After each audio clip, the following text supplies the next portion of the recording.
right, perfect.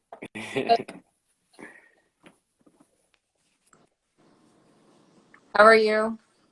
I'm good, and you? Good. How's your day going? It's good so far. I had just came from a workout, um, so I feel energized. Nice. You could hear me, right? I can Okay. do, yeah. I've been teaching yoga all day, so I'm super zen. I know that feeling. I feel so relaxed too. Yeah. One of these days, you should send us like a video of you like doing yoga so I could practice some moves too. It'll Sure. be great. On my list, maybe a YouTube channel or some or Reels or something like that. Yeah, for sure. Yeah, so let's get into it. Why don't you tell us a little bit about yourself, what you do, your journey, how you got into spirituality and into talking well-being. Sure. As you guys know, I'm one of the co-founders of Talking Wellbeing. My name is Godfrid Bosse. I currently work in the medical field as a RN. I always was like a fan of science, and science is what led me towards spirituality, honestly. This started back around like 2016 when I like officially met James, the other co-founder of Talking Wellbeing.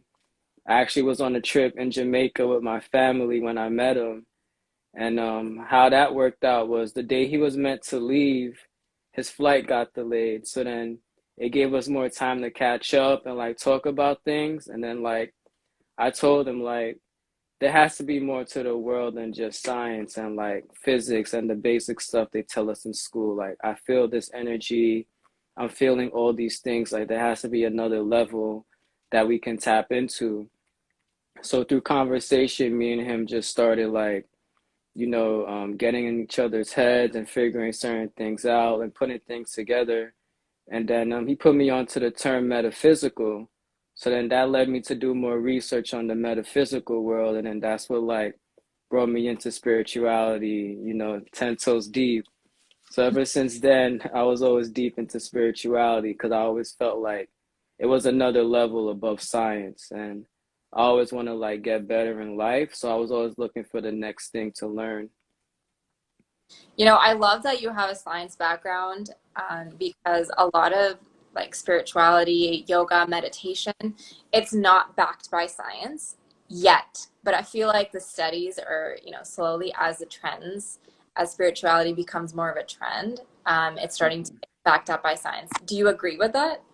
Yes, I agree. Like modern science is now catching up to spirituality, and the sad part is spirituality been around for thousands of years. So it's like, come on, science, like hurry up, get to where they got to, so we could at least start learning newer things. Because most of the things that are coming out in the science field isn't really new. It's Yeah. just things that they're rediscovering. I read a quote I really love. It's about ancient knowledge, new wisdom, or something like that. Like new study, ancient knowledge Hmm.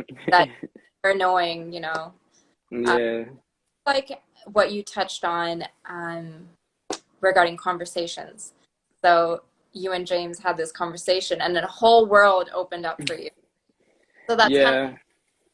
is to start this conversation, start dialogue to help open up, expand the mind. So, as a yoga instructor, I don't believe that yoga is just in the physical body. It starts in the mind. It starts with the breath. It starts with expanding the mind. So we can only be as flexible in the body as flexible as we are in the mind. So Hmm. I always say conversations are actually a form of doing yoga. Help to expand the mind, expand the perspective, because we all come from just different walks of life. So I might have a different journey than you, but yeah, we go through the same things. We go through the same energies. We're composed of the same makeup, and it's so interesting to hear other people share their journeys, other perspectives, and then to kind of take that in and expand your own perspective. I think there's nothing more valuable than that, and Hmm. that's a true form of expanding your mind, expanding your consciousness, awareness.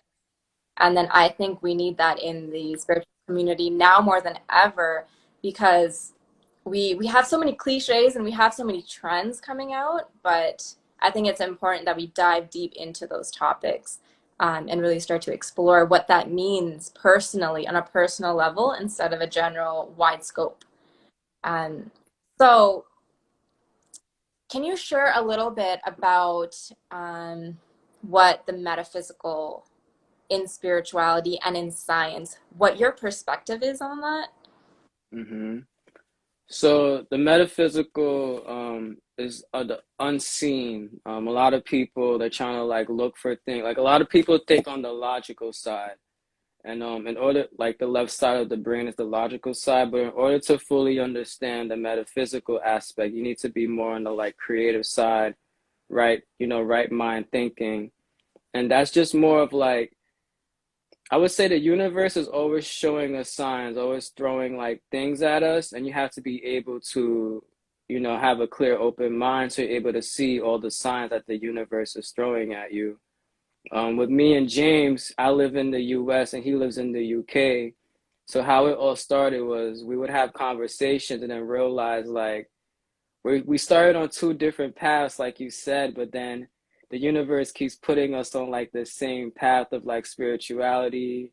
We were reading the same books. We were like talking to different people, but our conversations were about the same things. So we started to realize that maybe the universe put us together for a reason, for a bigger purpose. So then we just sat down and was like, let's just start a business about what we already do. We already talk about spiritual stuff. We already read spiritual books. So let's use what the science that the universe is throwing at us and like spread the common knowledge, to everybody else. We want it to be a global community, obviously. So that's like we're starting off small now, but our goal is to be more global, have like a wider network of people so that we could all just touch base on like the true inner feelings of, because a lot of people stay, on like the surface. A lot of people don't like to dive in deep inside of themselves. So, they're lost or they might just not know where to start. So then where me and James come in, we're like, okay, we kind of figured out where to start. So we, started a business called Talking Wellbeing because we want more people to talk about it. We want more people to be open about what's going on in their minds, speak from the heart, and just be able to open up, with family and friends without feeling ashamed and stuff like that. And to touch base more on like the metaphysical without using too much terms and stuff, because I don't want to confuse people, but there's a lot of energies around us. And the metaphysical is all about tapping into the different energies and learning how to use those energies to create a better lifestyle for yourself. A lot of you guys are familiar with the chakras, the seven chakras. So that's kind of like how things started in a way, with meditation and like with the Kundalini energy, rising of the chakras, lowering of the chakras. It puts your mindset on a different plane. So there's like different planes, of like the world, I would say, starting from the lower chakra, which is the sacral chakra, all the way to the crown chakra. I'm only throwing these terms out there so you guys do your own research because I also realize you can't give everybody all the answers. You need to throw a little bit of this here, a little bit of that there, and then you guys do your own research and then start to understand more like what I'm actually speaking about. That way, it'll like help you with your own spiritual journey because the journey is you have to go through the motions as well. You can't just get microwaved information and then feel like, okay, I made it. Like you really have to go through the work and dive deep into yourself and like find answers or talk to people that might have answers and just figure things out. It's all a journey. We're all living this experience to learn. 100%. I totally agree with that. I think the most influential practice comes from within. It's nothing that you learn. Maybe you take bits and parts of things that you're learning throughout your life and throughout teachings, but most Mm-hmm. of it comes when you integrate it inside. So even working with the chakras, We can sit here and tell you about chakras, and there's so much information. Like I can tell you what color is associated to each chakra, the vibration, there's different musics you can listen to, different breathing exercises, different yoga poses you can do for each chakra, but you won't understand until you go into the body, That's so true. into your meditation. So I always say, like, yoga is a unique journey, individual journey. You know, I cannot teach you how to meditate. You have to learn that Hmm. yourself. I can only hold the space and show Hmm. you how to, you know, let go of the external world, come inside, come into your breath, keep you, you know, on that track of breathing. And then eventually you find this space inside of you where you're completely balanced, completely centered. And yeah, so James is asking, how important is meditation? What do you think? I think meditation is really important because it helps you reflect and it helps you position yourself in the world. So much we're always thinking far ahead or thinking like in the past. And with meditation, you just sit down and you live in the present. And it helps with reflecting, it helps you with placement, and it also helps you with planning better because you're like living in the reality as the right now. Like a lot of people have a hard time living in the now. So I feel like that's the most important part about meditation. It brings you into the now. And from there, you can grow and then, do better things with that. So that's like my main thing with that. What about for you? Yeah, I like that you say that for the now. When I teach meditation, I always ask my students to let go of the external world. So for me, meditation is about coming inside yourself. I feel like in society, in our day-to-day lives, we're always so consumed by the external world. So other people in our lives, other things that are happening, all these things that we need to do, places we need to be. And so when you're starting your meditation journey, it can be kind of confusing because there's all these things. Oh, you're supposed to be doing this, you're supposed to be breathing, you're supposed to be, mind's supposed to be still, your body's supposed to be still, but there's so many different ways to meditate, right? And essentially, Hmm. for me at least, in my own journey, what I've experienced is meditation is just about coming inside, figuring out what's happening inside. We don't do that in our society. Hmm. Don't take a take a step back, whatever's happening, chaos of life, chaos of the day, work, family, whatever it is. We don't just take a second to just come inside. What's happening? What's my body saying to me? What's my energy saying? You know, so I think it's the internal versus the external.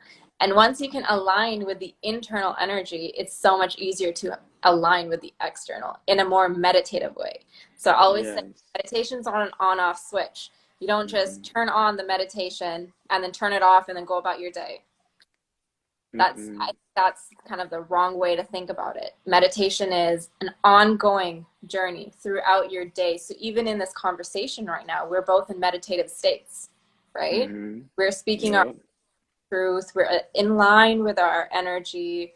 Um, so I think that that's a misconception people have, is meditation is like you sit down, you meditate, and then you get up and you go about your day, and then and your mind is clear. No, it's throughout the day. You have to keep coming back inside, back inside. As soon as you notice that you're leaving your body, you're coming outside, come back inside.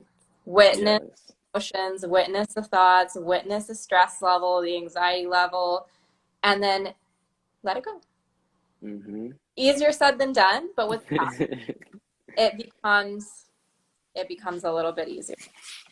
That's true. You're right about that. I hope you guys are listening, the viewers there and then our future viewers. These things take time. Don't just think that, it's easy.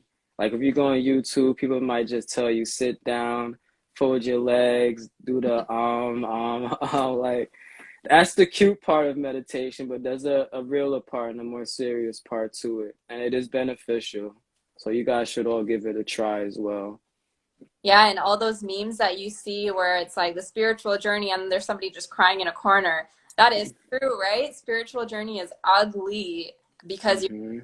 with all of your, you know, Yeah, all your fears, all your trauma, you need to like reflect and understand where it's coming from. Mm. all those energies that are coming. So yeah, meditation is a good part. It's a good way to start your journey and continue your journey for sure. Hmm. So James is asking, is emotional intelligence related to spirituality? What do you think? I would agree because only from my experience, and you could speak on it yourself, the more spiritual I saw myself getting, the more in tune with myself and with nature and everything else, I became more emotionally intelligent. I stopped picking arguments, and when people try to argue with me, I just realize, okay, this person is just having a bad day or a bad time in the day, so let me just fall back, let them release their energy, then I'll just like, I won't take it in, I'll just let it like go past me, because you don't want to take in people's bad energy. But with emotional intelligence, you're able to be more aware of your surroundings, aware of what's going on, and then you're able to pick and choose what you want to tap into or not tap into. So I do feel like there's a correlation with the more spiritual you are, the more emotional intelligence you have as well. I just want to clarify what your definition of emotional intelligence is. So, like you mentioned, if somebody's arguing, you kind of like let it go off the shoulder.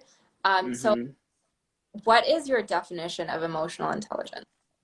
I feel like emotional intelligence, at least for me, is like understanding your feelings, understanding current feelings on how you're feeling, how people around you are feeling. Like, don't just, because a lot of people have arrogance, so they think they're the center of the universe, so they want things to revolve around them or vice versa. So with emotional intelligence, you're able to like step away from all like the physical stuff, all like what's going on around you in the world, and you're able to sit back and say, I'm better than that, I'm a bigger person, I'm smarter than that. Like you're able to second guess certain things you do in life because your awareness is just on a different level than a lot of people.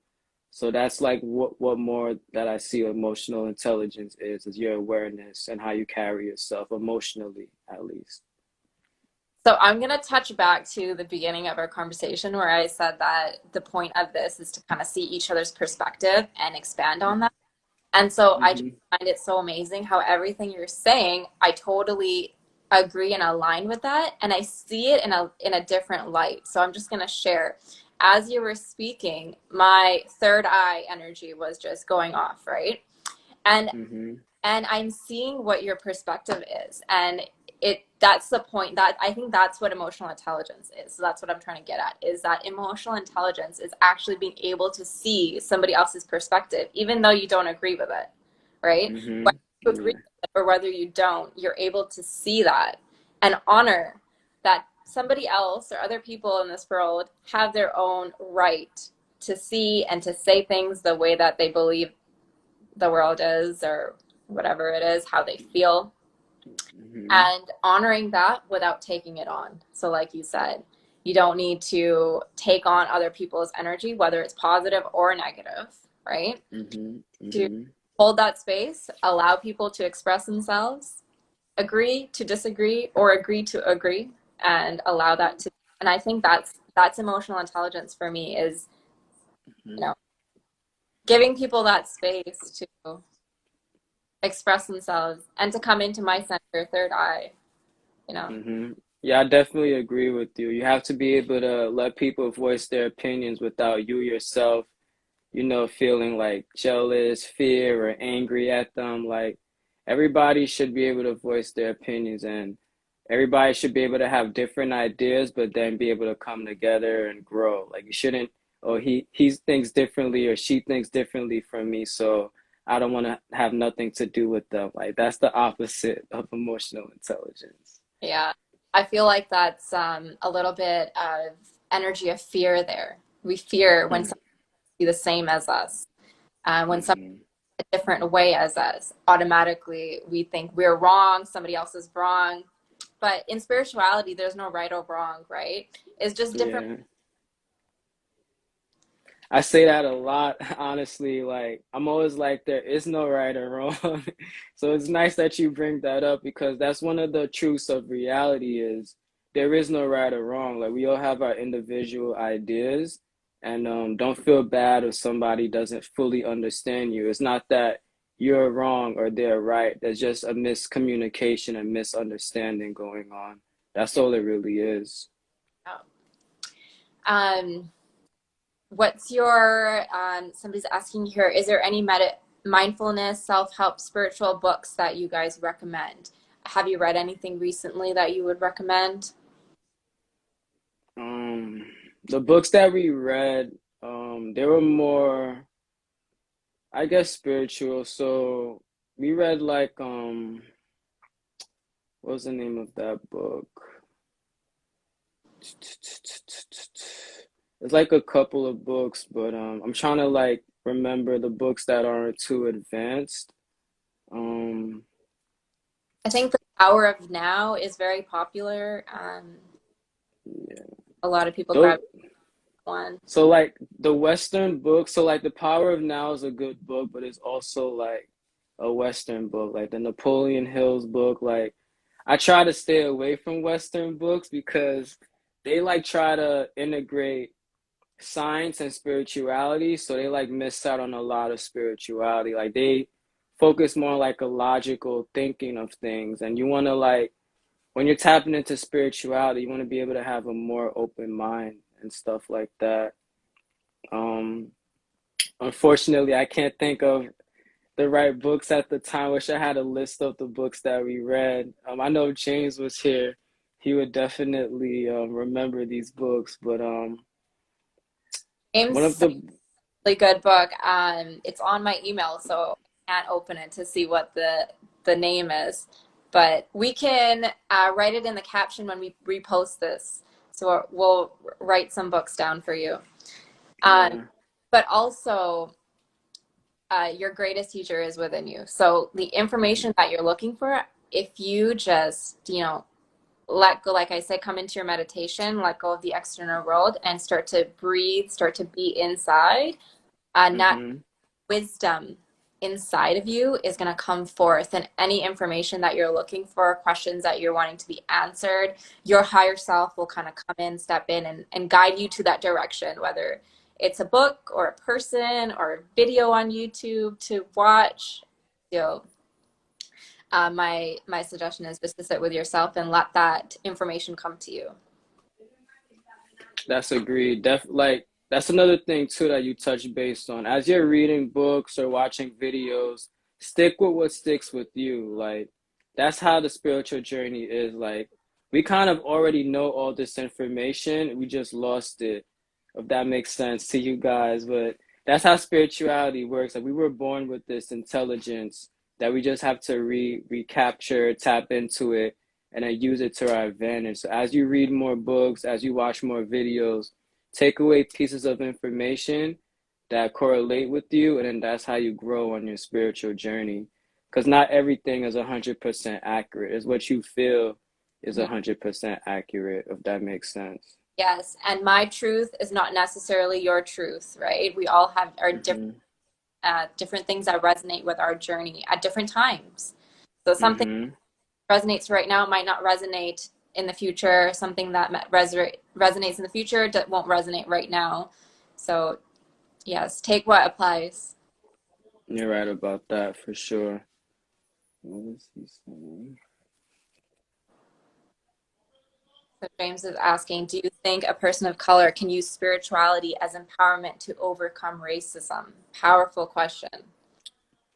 Deep question.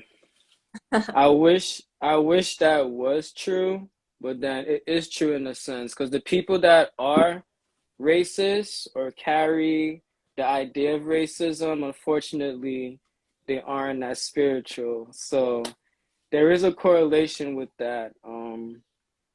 The people that are spiritual, I haven't heard any racism from them. So, I wish society, that's like a goal, but some certain things for some reason seems to be unrealistic at this day and time. Not everybody can think like as you become more spiritual, you realize that the journey isn't really for everybody. Like some people just get stuck in their old ways because I used to try my best to, preach to the choir, tell people this is the right way to think, this is the right way to do, but not everybody's open to those ideas. And Share a personal journey, and it took me years to get over this. But I'll share it anyways, just because James asked the question. So mhm. I was racially attacked by a neighbor, actually. And this is a person Wow. I had a relationship with. So, I had a friendship relationship with this person. I thought we were close enough. I'd have conversations with him on and off. And Mhm. one day, something happened, and he just unleashed all of his anger onto me. And looking back at that now, from today, after all this space, after all the healing, I kind of see that it wasn't about me and it was about him, right? But at that time, it was so hard to see that. I felt super attacked. I felt kind of like I wanted to come into my ego. I wanted to leave my spiritual knowledge behind, and I wanted to attack him back. So for me to sit here and say, yes, we can use that to empower ourselves and to overcome racism. Yes, we can, because today I can. But in that moment, uh, Mhm. it's really hard. It's really, really hard. It is possible, but I think that's a big, big strength. If you can do that, bravo. That's amazing. So to answer your question, James, yes, it's possible, but it takes a lot. One of the books that I read with James that just to bring that conversation back to our viewers out there is the Seven Universal Laws. I don't know if you guys are aware of that, like as above, so below, as within, so without, the law of polarity. Um, Whatever I just said, look those things up, tap into it more, so that way you can have a better understanding about how the universe works and how people back then used to view the universe as well. Like me and James would break down all these laws and then we'll have conversations about it, see how they like reflect on us today, see how we can use it to our benefit and stuff like that. So I recommend that book to you guys as well. I'm just curious, have you ever worked with the law of attraction, law of intention to manifest certain? Um, yeah, so I have, but like sadly, I had to like stop using that term, law of attraction, because so much people, like what year was this? Around like 2012, 2013, 2014, like that's all everybody was talking about. And I felt like some of them was using it wrong. They would say, "Oh, if I think this would happen, then it will magically happen." With the law of attraction, you have to think it and put the action behind it. So a lot of people get that misconception wrong, but definitely to answer your question, I do use the law of attraction every day. Like every day I wake up, I set my intentions, I know what I want, and I go out there and I get it, and I'm grateful for that. Like I receive blessings every day because I use the law of attraction. I have an open heart, and then I just, and you also have to be grateful as well. Like you can't use the law of attraction and have a closed heart, like have a wicked mind. Like you need to be grateful for waking up, grateful for the oxygen you're breathing, grateful for the roof over your head. Like appreciate the little things in life, and then you put your intentions out there, and then the universe will bless you back. That's kind of how the law of attraction works for me. What about for you? I totally agree. Gratitude is the most important thing, and also believing it, right? You mentioned the heart space, so having that capacity to receive. So you can say and you can think all of these things, but if you don't believe you're worthy of receiving that, if you don't receive it in your heart first, it doesn't work, right? Mm-hmm. I've used it. I've done vision board events where I've kind of led people through meditation to kind of get in tune. I feel like when we look at law of attraction, like on a superficial level, on a surface level, we start to, think about the materialistic things that we want to manifest. So when I was doing these workshops, I made sure that the people that were there dove deeper, you know, than the surface. I understand that you want a fancy car, a nice house, vacations, all these luxury items, and you should, right? There's nothing wrong with wanting luxury items, and I feel like in spirituality we kind of we shy away from the materialistic world, but the Mm-hmm. materialistic world is right here, and then we can go a step further, right? So we can go into that self-worth that deserves that luxury. So Mm-hmm. positive vibrations, right? The world is unlimited on Yes. abilities, and so what's more important is tapping into that energy behind why is it that you want this lifestyle, this luxurious lifestyle. What's the underlying energy there? What are you really trying to manifest, and what are you Mm-hmm. really receive? And then, you know, working with the heart space to allow our energy to come into that, to receive that energy. I think that's where the alignment comes in. So Mm-hmm. I'm align. glad you brought I'm glad you brought that up with like a lot of people, like a lot of spiritual people for some reason think that they can't, they can't desire material things or desire, having the best in the physical world. They just think, oh, I'm spiritual, so everything needs to be spiritual. But we're living in the present, we're living in the physical. You need to use your spirituality to make the physical better. So yes, you do deserve that nice house. You do deserve the nice car. You do deserve the luxury things. Just be able to tap into it, like you said, and put the action behind it. Because Mhm. just because you're spiritual doesn't mean you need to be broke for the rest of your life or live below your means for the rest of your life. Like, this is a form of our heaven, our sanctuary. So just make the best of it. Yes. Yeah.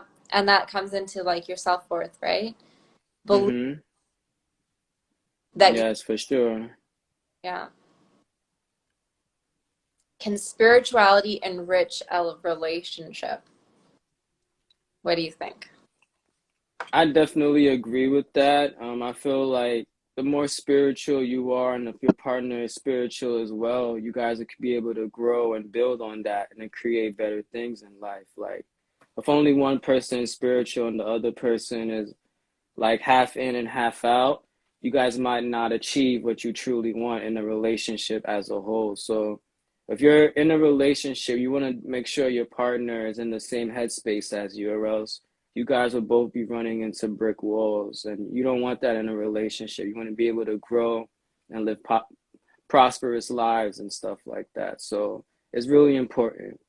Yeah, taking that one step further, because in relationships, no matter what, you're going to come into that wall, right? At one point or Hmm. two people are not going to agree on everything. So at some point or another, you're going to experience some sort of a wall or a hiccup or a disagreement. So I think spirituality comes into that sense when you are emotionally intelligent enough, like we said, to agree to Hmm. disagree or to see another perspective, evolving our conscious mind, right? Um, Hmm. there's a lot of like I totally believe in relationships are our greatest teacher. So whether that's like a romantic relationship, a friendship, a family relationship, any relationship you have, right? Hmm. Really enhances our idea of ourselves, right? So Hmm. become spiritual and we start to notice all of these things about it, we start to work on ourselves, right? Another person is just going to mirror that. So at first, it's super hard. Like in my own journey, when I first became spiritual, became aware of myself, became aware of my energy, aware of other people, it was very hard because there's just this whole new world. And now people are mirroring everything about myself that I'm having a hard time accepting. So it Hmm. was a long process, a long journey of realizing, accepting, realizing, accepting. So yeah, spirituality can enrich a relationship, but it's um, a deep consciousness, right? So Hmm. surface level, it's easy, but if you really go into that spirituality, it's difficult. It's a challenge, but then you get that deep, deep relationship. You're right about that. Mm. What else? Any other questions we have in there? Yeah. Have you ever used spirituality to overcome a challenge in your life? Yeah, I mean, once you get on that journey, once you get on that spirituality journey, every day is a challenge, and you need to learn how to use that to maneuver, honestly. When, like, for example, when you're having a bad day, you just need to use your spirituality and say, I'm not having a bad day, I'm just having a bad moment in time. It'll soon pass, and I'll be able to get over these emotions and live life on the path that I chose. Like, don't let emotions choose your own path. Be above your emotions and, stick to the path that you chose for yourself. Because you see, like now I'm good, I'm mellow, I'm happy, but not every day I'm like this. Like life throws a lot of curveballs at you. So you have to be able to use spirituality to pick your own self up and put yourself right back on track. So for sure, it's a everyday thing. I totally agree. I always say that your problems are yours for a reason. So they're there to challenge you, to teach you things, to make you a better person.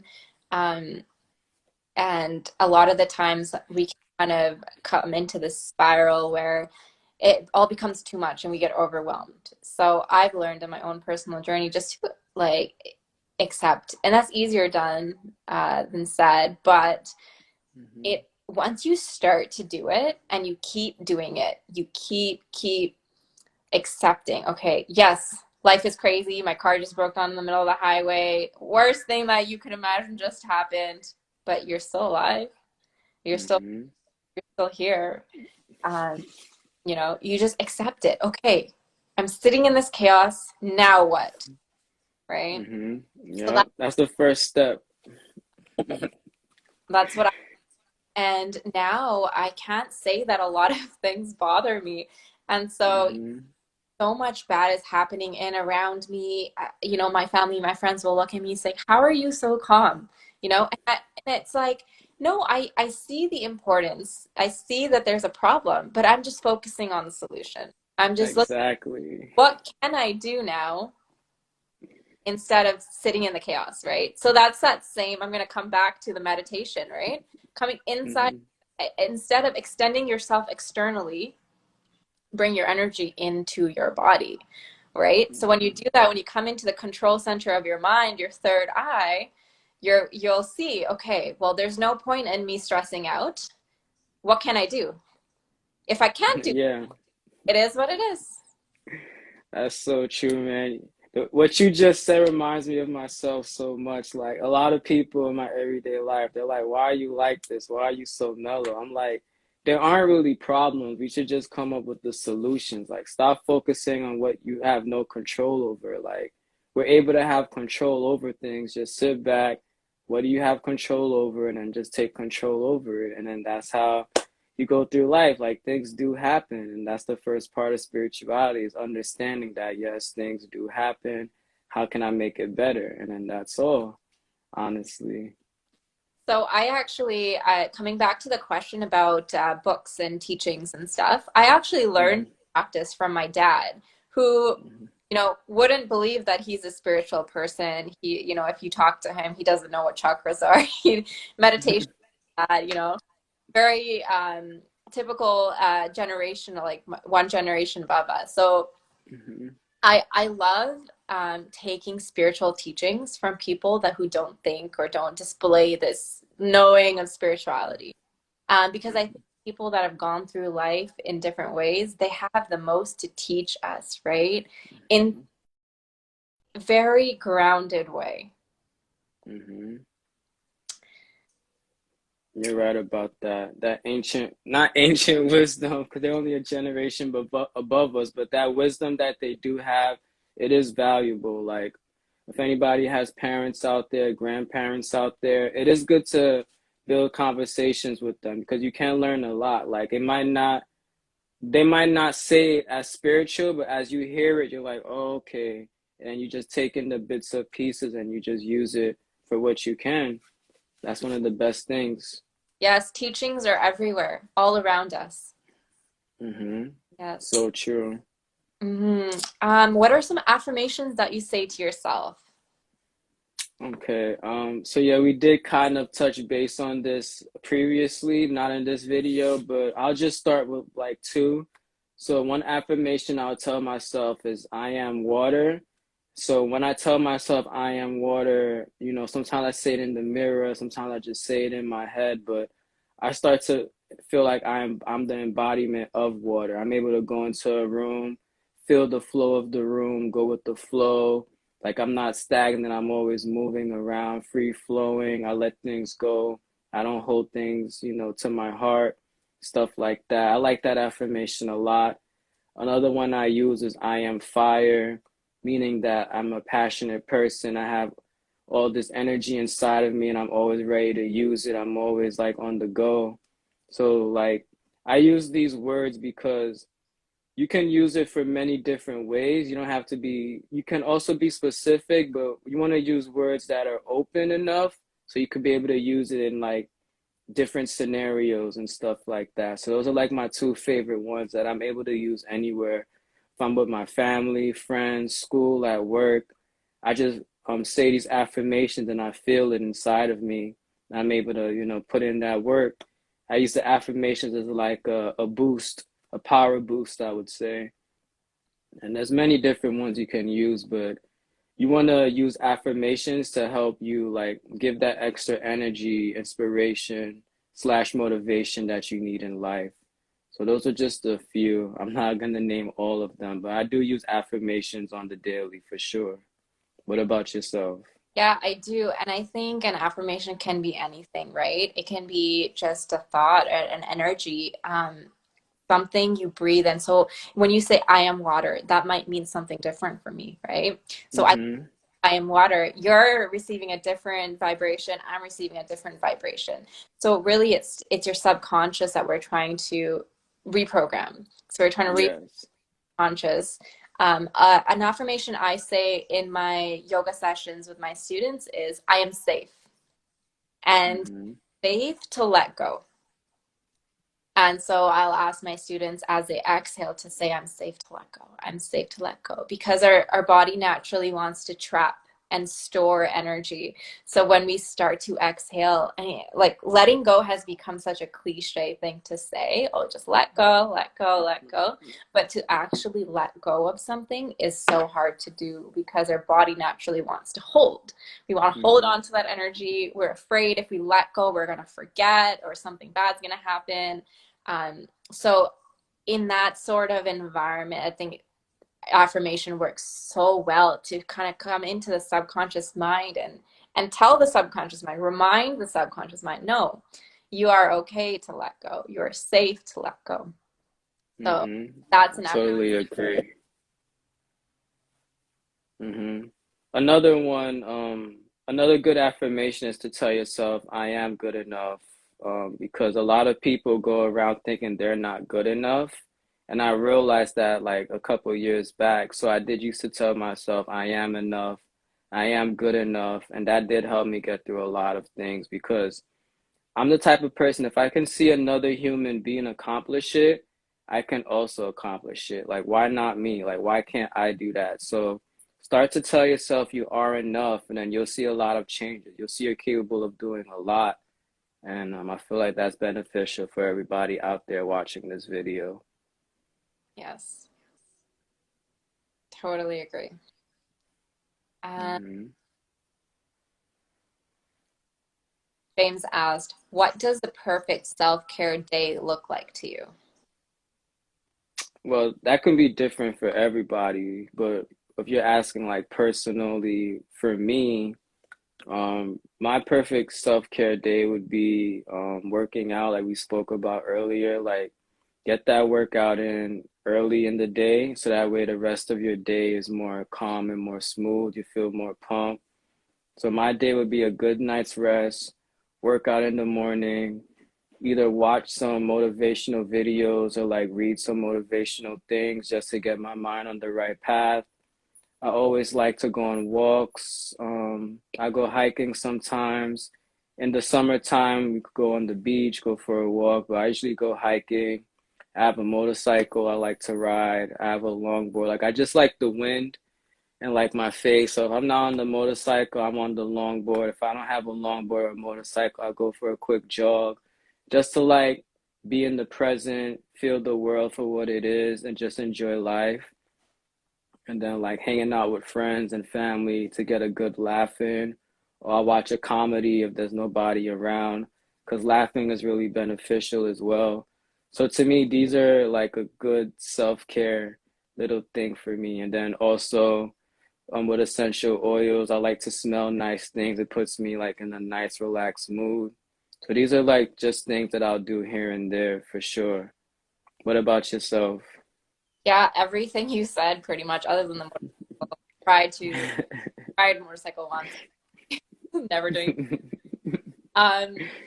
Everything you said, connecting with the elements, and expanding my mind. So like maybe watching a YouTube video, going out traveling. I love to travel. So doing something new, going to a new place, trying a new restaurant, like um, doing something new, meeting a new, like talking to a stranger, meeting a new person.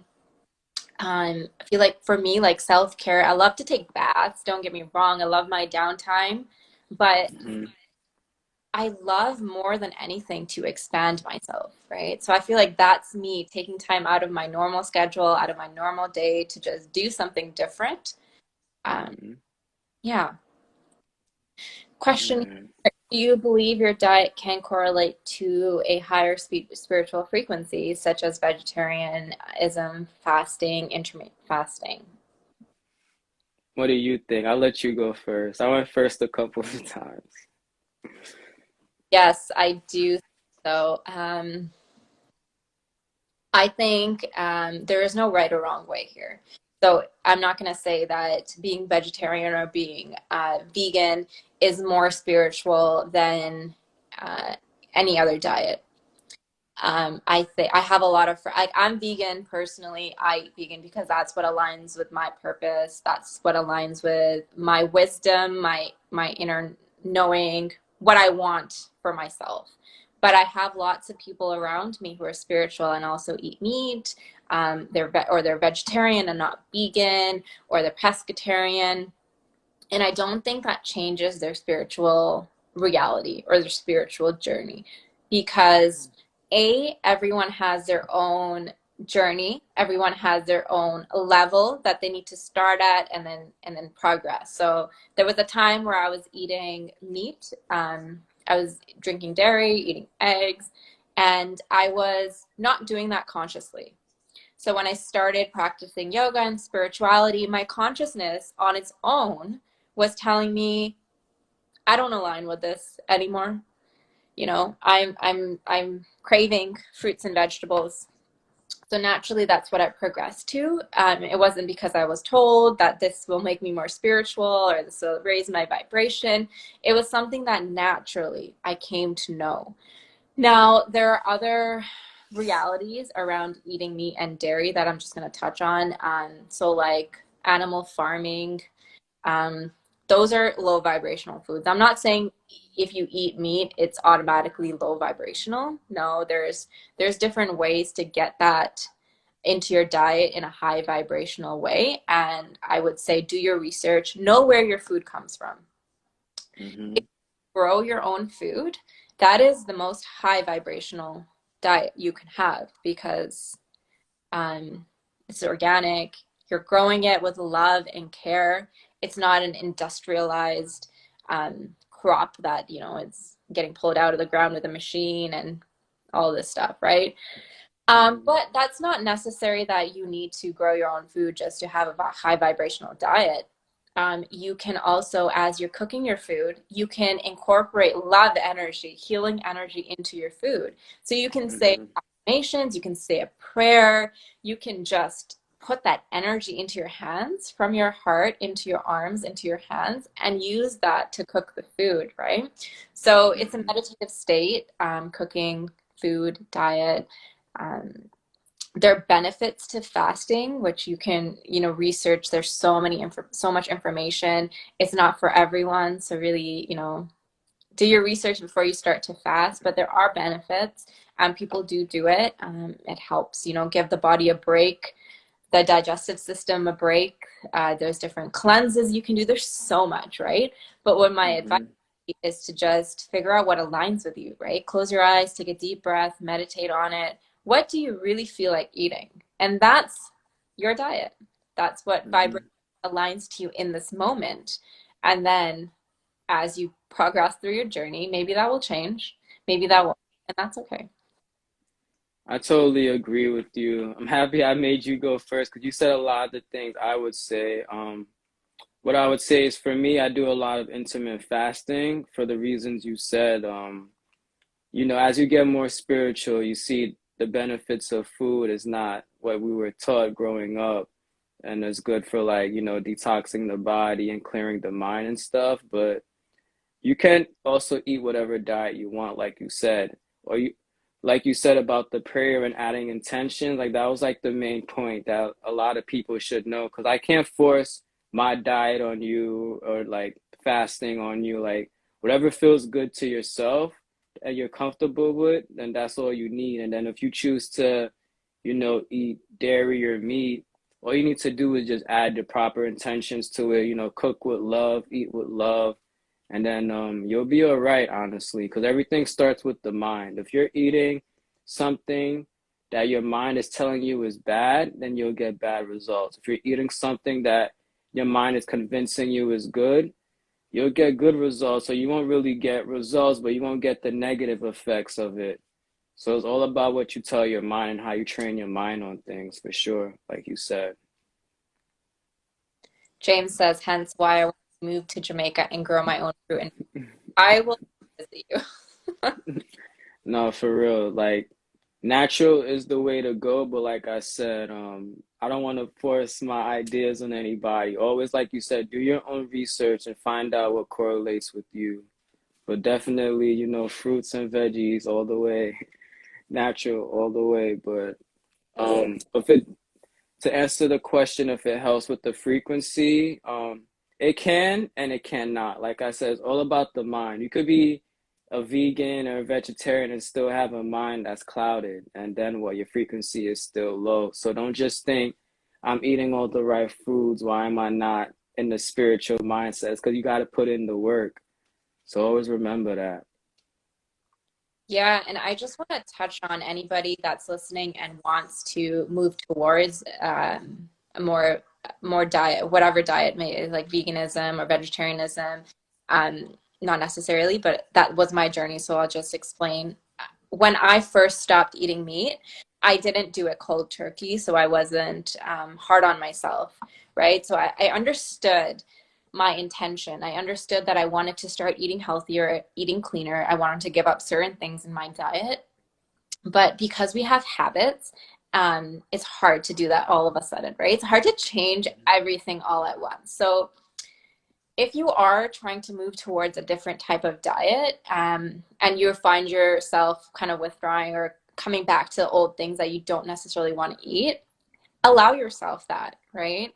Don't be so hard on yourself that if you, for example, when I went vegetarian, if I was craving a burger or something that wasn't vegetarian, I wasn't hard on myself. I allowed myself to eat that, whatever my body was asking for. But I didn't just stop my journey because I ate meat. Didn't mean I was telling myself I'm not a vegetarian anymore, right? And I know that sounds ridiculous, but that's how my journey was. That's what I did. I still believed that I'm going to be a vegetarian tomorrow, the next meal, right? And so I think in a span of about 6 months, I was able to completely go vegetarian to the point where I never craved meat again. So I think a lot of people, they try to go vegetarian or go on a healthy diet, and then they crave something that doesn't align with that, and all of a sudden they end it. So, Hmm. oh, I give up, I can't do it, it's too hard. But you just have to keep making small changes every day, and gradually your body will start to crave. things that align with your intention. So it takes time. It's a habit. Food Definitely. emotions connect to the food that we eat. So don't be hard on yourself. I totally agree with that for sure. Take your time, go at your own pace. Just because some people could go cold turkey doesn't mean you can too. Like everyone has their own pace. Yeah. So true. Anything else you want to touch on? Currently I'm reading a book called The Mucusless Diet. Oh, It's a really great book. It just to go off of what we spoke about. We were trained wrong on eating. So like when you're trying to do the right thing, sometimes your body's used to the bad habits so much that it thinks the bad habits are good. So it's all about mentally. Like, yes, you are eating, but then it boils right back down to the mental. Everything starts with the mind. So mhm. also tap into the seven universal laws, and you'll start to understand what I'm saying about how everything starts in the mind. Because with the mind, you imagine it first, and then it happens in your reality. So always be mindful of what you're thinking about and certain cravings you're having. Like, why am I having this craving? So just try to tap in, get in deep. And the spiritual journey, it is fun, but it's a long one, and it's a roller coaster. It has ups and downs. Don't just think, well, I'm in this spiritual journey, so everything good and sacred will follow me. No, sometimes bad things come, and then you just need to learn how to, go over those hurdles. Nothing in life is easy. No matter what No, it's hard. Challenges everywhere, lessons are everywhere. You can't avoid it. no, you can't. The I do. thing Mm-hmm. that related to Dr. Sebi.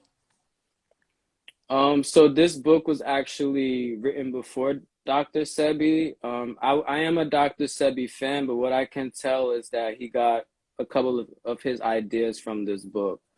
Like I'm the type of person to find the sources and I go to the source for information. So as I'm reading this book, I'm able to see where Dr. Sebi gets his ideas from.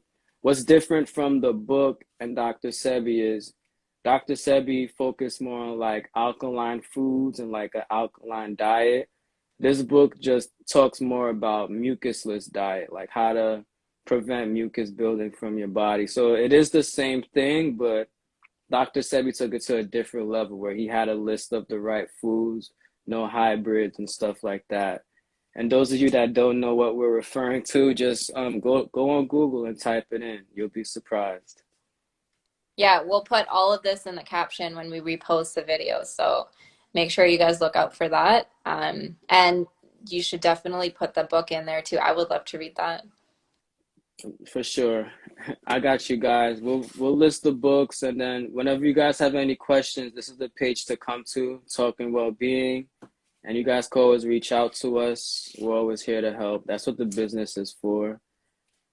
Yes. Global community. Yes, for sure. And I think that we can't cut the video short now, and then we'll have a part two of his, requested by popular demand. But we did cover a lot of topics now, so we don't just want to make a video with too much information to where you can't process everything. But I enjoyed doing this live with you for sure, and I hope our viewers like, what we had to say. Yes, me too. And maybe we'll dive deeper into some of the topics because these topics that we can go right into them, right? Yeah, Or just talking about one of the things that we talked about today. So you guys let us know what resonated, what you guys want to hear, and we'll go deeper. for sure. All right. It All was right. you. Yes, it was nice talking to you, Apneet. Have a good rest of your day, and we'll definitely catch base. And if you guys want another video, just let us know, like it, share it. You know what to do, guys. It's Instagram. Show us some love. Yeah, Talking well-being. All guys. right, bye.